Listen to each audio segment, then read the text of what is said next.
Neste vídeo vamos responder se o cristão hoje deve jejuar. Como todos sabem, Moisés quebrou as primeiras pedras da lei quando desceu do monte pela primeira vez. Mas durante os segundo 40 dias no monte, Moisés declara: não comi pão, nem bebi água, por causa de todos os vossos pecados. Deuteronômio capítulo 9, versículo 18. E no versículo 25 lemos: prostei-me diante do Senhor, porque ele disse que os destruía.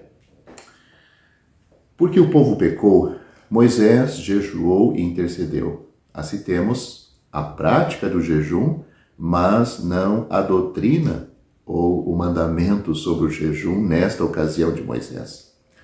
Israel, derrotado por Benjamim, Juízes, capítulo 20, versículo 26, nós vemos que eles jejuaram nesta ocasião. Também Josafá, enfrentando um vasto exército, em 2 Crônicas, capítulo 20, versículo 3, também jejuaram. E Esther, enfrentando a morte, Esther, capítulo 4, versículo 15, também todos estes jejuaram.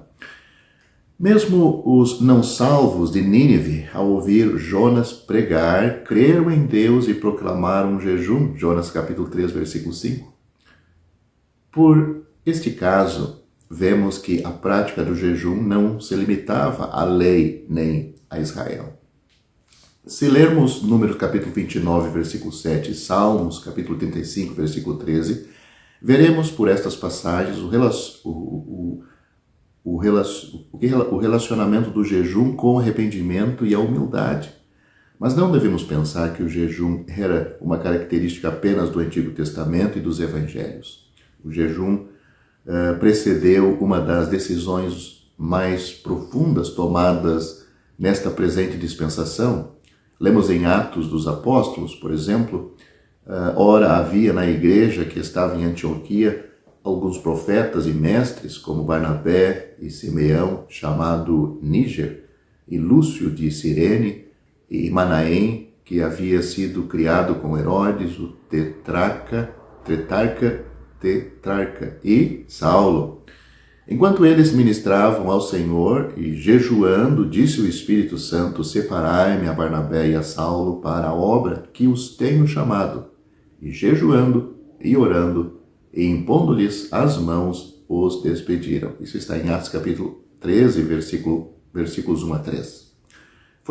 Foi necessário esse grau de humilhação na presença de Deus antes que a igreja em Antioquia pudesse discernir a orientação do Espírito Santo de que apenas 2 dos 5 irmãos mencionados deviam ser separados para uma obra de evangelismo missionário. Foi necessário um exercício semelhante nesta mesma ocasião aí, para discernir que 3 dos 5 irmãos mencionados não deveriam ser assim comissionados. Então o jejum era necessário tanto para aqueles que iam ser comissionados, também para que os não comissionados ficassem cientes que aquilo era uma obra divina, era uma escolha divina. E também exigiu o exercício da parte de todos os 5 indivíduos discernir o propósito particular de Deus para cada um deles e se curvar a Ele, independente da vontade de Deus para seus companheiros. Antes desse período de jejum, havia 5 irmãos com, aparentemente, credenciais espirituais e aplicação amplamente iguais. Não havia nenhum irmão sem talento ou preguiçoso entre eles, o que era evidentemente o requisito mínimo para a sua condição pela igreja de Antioquia. Sem dúvida, a igreja em Antioquia deu consideração detalhada ao motivo e ao exercício, juntamente com todos os outros assuntos relevantes. Mas isto por si só não era suficiente. Era imperativo que eles obtivessem a orientação do Espírito Santo. Foi isso que exigiu tempo com oração e jejum para discernir ali a escolha daqueles irmãos que iriam para a obra missionária de evangelismo.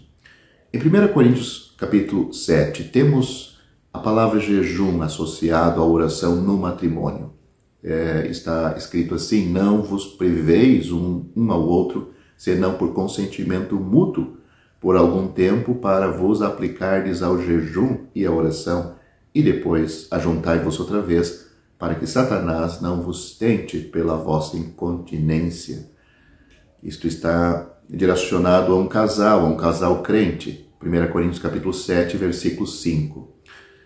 Esta quarta e última ocasião em que o Novo Testamento apresenta ensino relacionado ao jejum é a única que trata especificamente desta dispensação, ou seja, da nossa era, a era da Igreja. As versões atualizadas e corrigidas da Sociedade Bíblica do Brasil omitem a palavra jejum nesse versículo, mas ela é incluída pela versão da Sociedade Bíblica Trinitariana, ou seja, na Bíblia Corrigida Fiel. O apóstolo não está dando ensino diretamente sobre o jejum aqui, mas afirmando que um casal cristão deve dar importância à sua intimidade, apenas quebrando essa intimidade se for para aplicar-se ao jejum e à oração, e logo depois ajuntar-se novamente. Deste trecho, podemos entender que na igreja primitiva era normal que cristãos praticassem o jejum.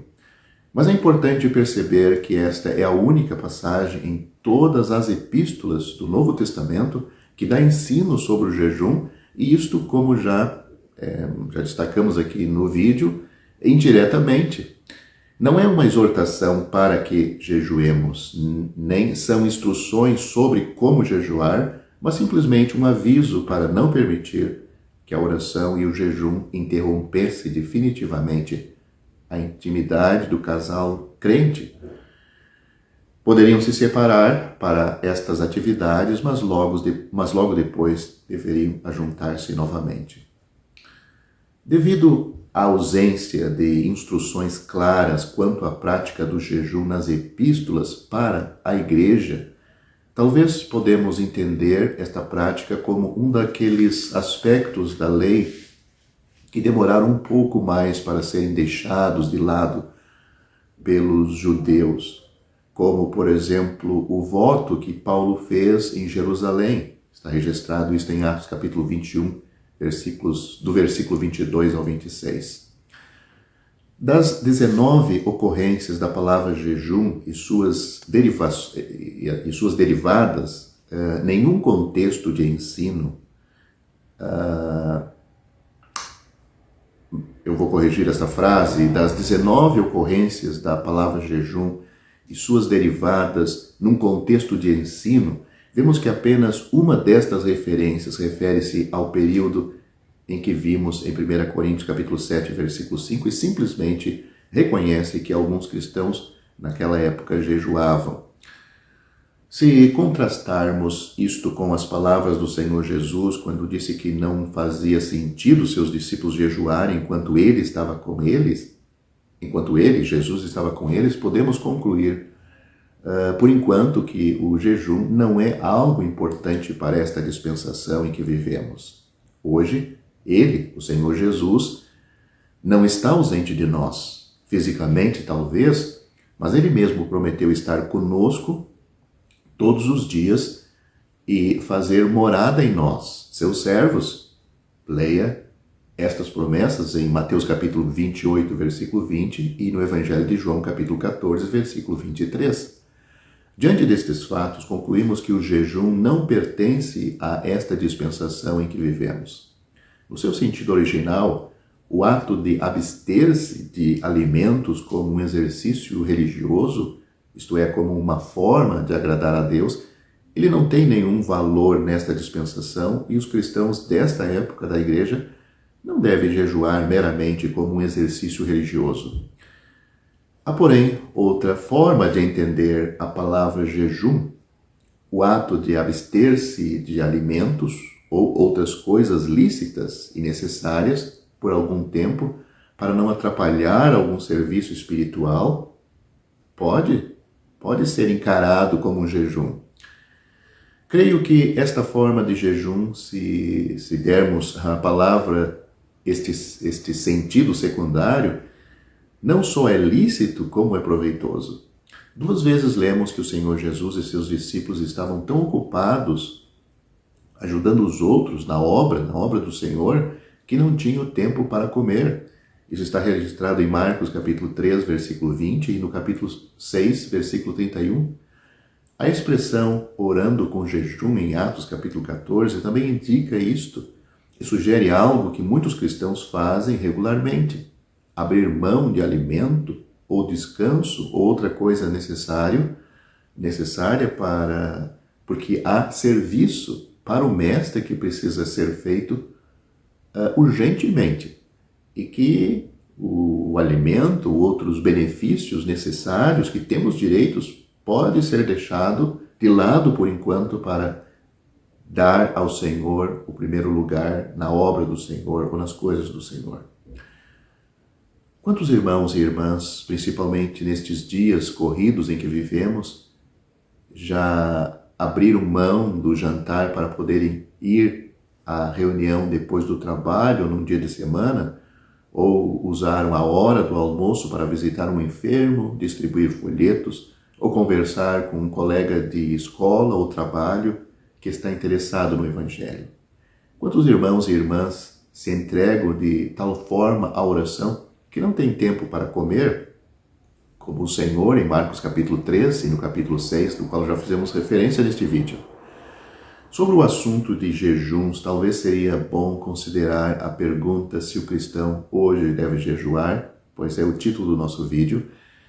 E, em primeiro lugar, não há ensino no Novo Testamento exigindo que os salvos jejuem, individual ou coletivamente.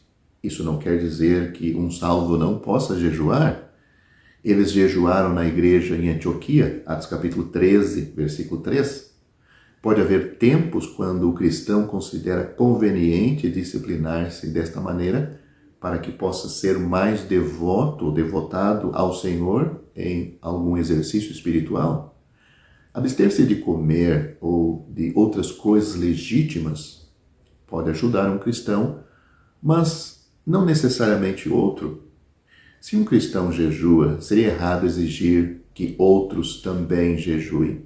O Senhor Jesus ensinou que se o jejum for observado, deve ser feito sem nenhuma ostentação. Mateus capítulo 6, do versículo 16 ao 18. Um ponto importante que devemos lembrar é que, quer seja um jejum nacional, na igreja ou pessoal, o jejum em si mesmo não tem virtude alguma.